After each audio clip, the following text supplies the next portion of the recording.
Greater Good Radio. Connect, learn, heal, and grow.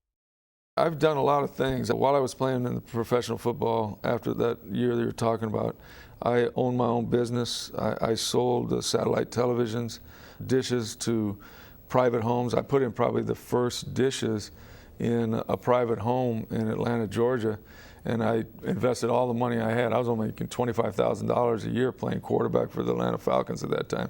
And I saved up enough to buy and put down payment on 10 satellite dishes. And I didn't know the first thing about satellite television, but I had watched this show in 1977 called ESPN.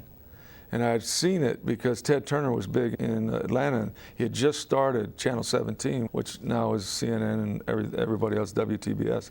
And I remember watching in his studio this 24-hour sports show. And I was a sports junkie anyway when I was a kid. So I'm watching this. I'm watching Chris Berman. And then they'd go off the air, and I'm watching them in between commercials because the cameras were still running. And I said, this is going to be big. And so, believe it or not, I went and found out that homes out in the country couldn't have cable. And so I said, this is going to be so big. So I went and bought 10 dishes. I didn't know how to put them in. I didn't know anything about them.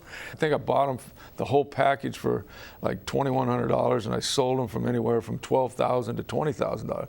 And those 10 units, I made more money than I made playing football. And so sure enough, somebody else was doing that too. And then it got real competitive. And so I was in it for about a year and a half, 2 years. And it got real competitive. All of a sudden the prices dropped way down because, the 2,100 and a little markup there. But, you're going to do what they're going to pay, And so by that time, the markup went so down that you'd buy it for 2,100 and you'd only sell it for, 2,800. And I didn't know, it took me forever to put the things in anyway. So I just decided that I needed to do something else. So I was in securities. I was a principal in a securities company. My father had an investment firm, and I sold stocks and bonds and different things for about 6 or 7 years. But that sports, I was just a sports junkie, like I said, and I wanted to coach. So I coached in high school for 2 years in Georgia.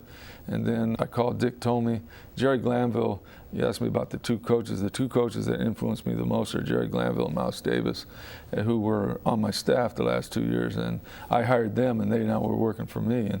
And I think most of the things that I do as a football coach, I kind of stole from them, and they influenced me greatly. If you resonate with Greater Good Radio, please join our community at www.greatergoodradio.com, where you can get access to exclusive content and offerings.